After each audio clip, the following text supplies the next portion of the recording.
Okay, so now that we've done our handle, we're going to turn our top of our bag into our spray box, and we're going to spray our 505, and we're going to put our lining of our fabric on. So the fabric's just going to go straight onto there, line up all your raw edges and give it a little pat down. And what I do now is I just run a little edge stitch around there to hold it, so that when I sew all my bag together I don't have to worry about anything moving. So you can just leave whatever foot you've got on, because you're just going to do a little narrow seam around it, and you can even lengthen it out if you like, because it's just, honestly, it's just a little narrow seam to hold all 3 layers in place. Now, one thing you could do, if you're making these, if you leave these all in a rectangle, you could quilt it all and cut your shape out afterwards. Then it would all be quilted. I'm only not doing it because A, I don't have time, and B, I've had to make so many. But yes, it would be lovely quilted. So you could certainly do a little bit of quilting on it before you cut it out. All right, so I'm just edge stitching around here just to hold it, because it's going to be having a 1/4 inch seam later on, and everything it'll just make it so much easier. Tell you what I do, I actually use my awl, but I haven't got it here, so just something to hold your fabric edges is really handy. Doesn't have to be straight or anything, it's just really handy to have a little tool. There we are. Cool. And then you can take that out. So that's all ready to go. Okay, I have sprayed my base exactly the same, so that's ready to go, and in the next break I'll stitch that one. Now I'm going to make a pocket. So I have cut out a pocket out of the main fabric, because my lining is going to be the stripe, and I'm going to have the pocket like that inside on my lining. So with your pocket, I can decide if I like that side or I like that side. I think I actually like that side. But all my pockets I make, no matter what I'm making it for, I always iron interfacing on. Now this interfacing is the Stay Flex that I love. The shiny side is the side that you iron down, so check under your machine or out in the sunlight to see which is the shiny side. And I'm going to put it on the whole piece so my pocket's nice and firm. So I'm just going to press that onto there, okay? It doesn't need to be as big as the fabric, just whatever scrap you've got is absolutely fine. So I just, my little baby iron, give it time to heat up. I've got it on a kind of a cotton setting, which is fine, because the Stay Flex is a fabric interfacing. So that means that it's not going to go all bubbly and horrible, right? It's a really nice interfacing. So you want your 1/4 inch foot on for this, which I happen to have, and you're going to put right side to right side. And what you're going to do is you're going to sew from your folded edge down 1/4 inch from the end. You're going to turn it and do 1 stitch across, and then you're going to stop and you're going to leave an opening to turn through. Now you know that I would normally tell you to do a stay stitch on both sides of that opening, but because we're going to have it interfaced, we really don't need to, okay? So we're going to start off by doing whoop, and I don't need a little bit of fabric to start this because I'm starting right onto my fold. It's quite firm. So I'm just going to go forward and reverse. I'm going to come down. Your foot has got 1/4 inch markings. So when I get down to, move myself over, when I get down to 1/4 inch from the end, my foot will tell me because it's got a little nick out. I turn it, I do 1 stitch across, I turn it, and then it's a perfect 1/4 inch from my needle to the edge of my foot. Take my pin out because I know where I'm stopping, and I just do a back stitch. Then I just lift my knee, my foot up, needle up, jump over to my next pin, take my pin out, put my needle down, go forward and reverse, go all the way to the corner, stop 1/4 of an inch away, turn 1 stitch, turn and go all the way to the top. And you could put your little bit of fabric so you're ready for your next piece. Okay, aren't I a good girl today? I know there's some people out there who will be very proud of me because I always forget. Clip your threads. Please do not clip any of the fabric. I want to show you how to make a good point. You've seen it before, some of you ladies, but it always is quite good to see it again. So instead of trimming and clipping, don't do it. You want your fabric to be nice and strong. I'm just going to give that a bit more of a press because I don't think I held that on long enough. That interfacing is not set.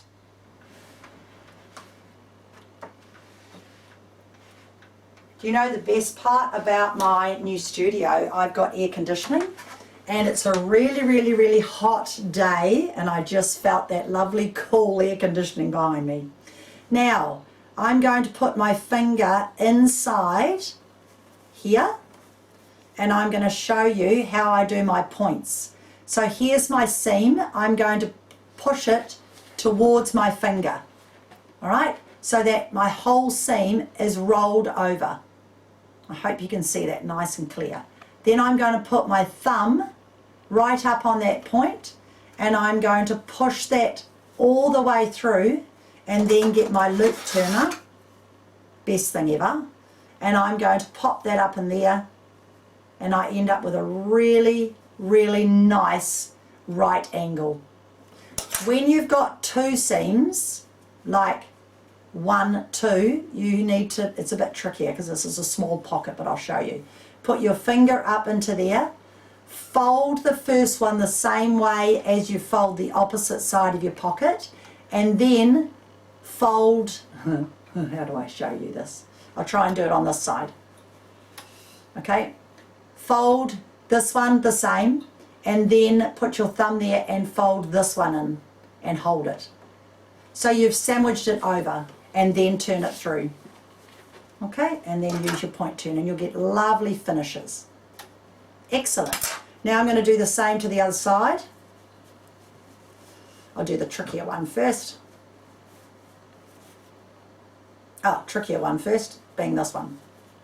So fold inwards and then fold over. Okay. And then point turn, beautiful, and then make sure this one goes the same way. So little, so over, finger, and through. Okay, and then point turn. So all your seams will be going the correct way, which is great. And then just go gently, pull it open like that. And then remember, you're deciding which is your right side. I'm going to use that one. I love it. But my points are great. Okay? If you want to, you can just go in and make sure you're happy with them. 1, 2, I don't need to. They're perfect.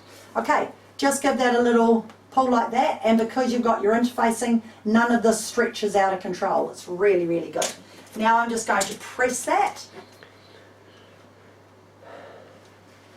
And I am going to sew that onto my lining. Okay? So just press that so it's nice and even. And I'm going to sew that onto my lining.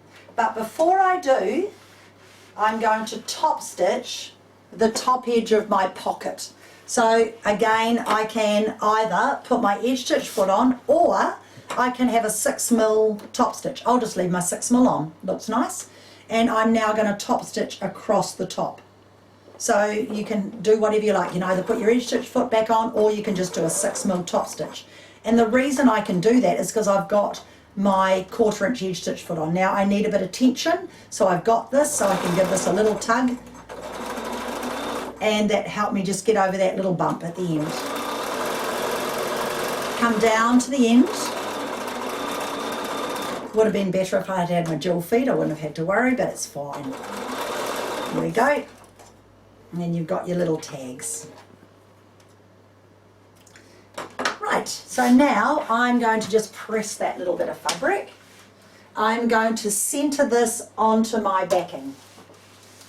Okay, so here's my backing. I'm putting my pocket right side to right, wrong side to right side, and I'm measuring this distance. So my wonderful little tool here, and centering it there. Remember, it's a seam top or bottom, so I'm going 7.5 and 7, so I'll be going 7.25.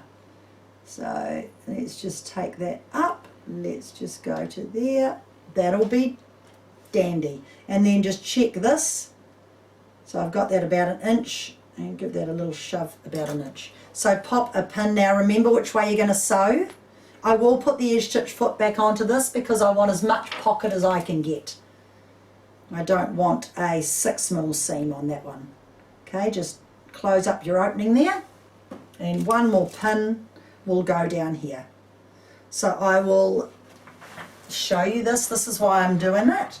Now, I've just had it pointed out to me by my intelligent photographer, or videographer, that when I'm saying it's on the left-hand side, in the mirror it's on the right-hand side. So just be aware, I'm going to tell you what it is on the screen, but you will see it opposite in the video, okay?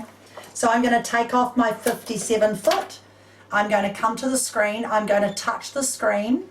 I'm going to go 0 to 9, and I'm going to put in 10, and it comes up with, always comes up with 1C, 10, 10C, or 10D, and I'm going 10D because that's my foot. Okay?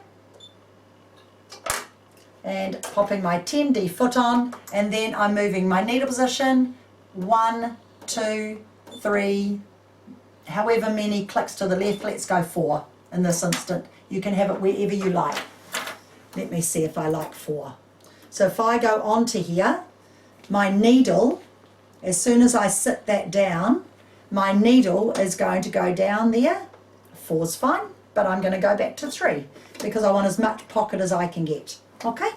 So now I'm just going to go forwards and reverse. And remember, you've got nothing on here, so you're just going to, oh, I'll put on my jewel feed. I need to put on my jewel feed. You need to just hold it at the beginning because you're going onto a fabric without any stabilizer on it. And then just stitch down once you start. Oh, should I have started here, girls, where the pin was up the right way? So I started here, and this is my top edge. I needed to have started there, so I'm going to do this side. Yeah, it's sad really, isn't it? I love the way I show you what you don't do. I'm going to turn it around and start from the correct end. Brilliant, absolutely brilliant. So forward and reverse, and sew down. And it is Sunday, you realise, so you've got to make allowances for Sunday. And then across the bottom. Hilarious. And I will just meet up where I started. In the wrong place. And there you go. So you can see why I've taken off my knotting. I do not want it on. Now, if you decide that you want to have a seam down the middle of your little bag here, just get your tape measure and measure the width of that pocket. And then halve your tape measure. It's exactly there. And you can, that's 3 1/8 if you're doing it in inches. And you can just pop a pin there, and you can just do a straight stitch, and that will separate your pockets if you want to put threads in there. So I'm going to push clear on my machine. I'm going to put my stitch length back to 3, and I'm just going to leave my edge stitch foot as my guide for my center line, and I'm going to top stitch down through there. If I didn't have this pocket interfaced, I would start from the bottom hem because it might, you know, crunch it up a little bit, but I've got interfaced fabric, so I'm not going to worry. Okay, so now I've made one pocket into 2 pockets. There we go. And the beauty of this is, this particular size, is my little threads can fit in there nicely, but I can still see them. Okay, so it's a cute little pocket. Okay, so this one needs to go onto the lining, so that stays there. So now I'm going to 505 spray this one, and this is my back of my bag. And I'm going to put my main fabric on there. So if I turn this over, so you can see, I'm just centering this on here. I do not sew it to this one yet. Okay? So now I'm going to show you how to do the zip. So with the zip, you've got your right side of your fabric and your wrong side of your fabric. You need to decide which way up you would like this as your main. So that if this is the main side and I would like this flower facing up that way, then I need to put my zip right side to right side, so when it folds up, that is on the front and it's showing up the right way. Okay? If you've got a one-way design, make sure you've got the design facing up the right way here and put your zip right side to right side. Okay? Because the zip is longer, I am going to start right at that end and come right to this end. Make sure I've got my 2 tags. If I only wanted 1 tag, I would just leave 1 tag on, but I'm going to leave 2 tags on. So I'm just going to put my zip from here to here, and I'm going to put the right side of my lining to meet it. Okay? Then I'm going to just grab it with my fingers and flip it over and pin it. So I do use clips a lot, but for this I use pins. Now, if you're worried about doing a zip, you could do one of 2 things. You could get a glue stick and you could glue stick down both sides of your zip and you could stick it onto your fabric, or you could Vlizer fix down both sides, peel off the paper and Vlizer fix them all together.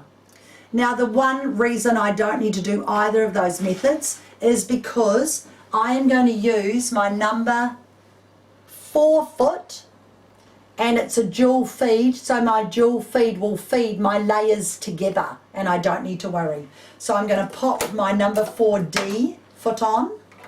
I'm going to tell my machine that I'm putting on my 4D, and I've shown you how to do that today, so you'll be all fine and dandy. And I'm moving my needle position to the left so that I don't break a needle, because my machine wouldn't let me sew it even if I did. And I'm putting my dual feed on, okay, all of the above.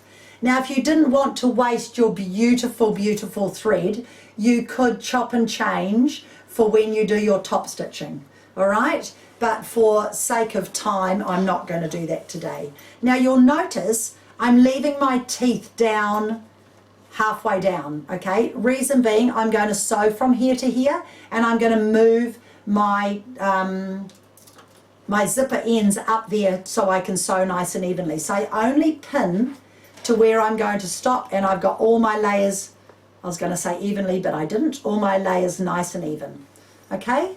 So my zip is sandwiched between both layers, and I've got the right side there. Okay, so I'm going to now start, and I'm going to put my zipper there, and I can feel my zipper end. I got my needle position over to the left. I'm going to go forward and reverse. Make sure your needle stop down function is on, especially for this. Stop and take your pins out as you go.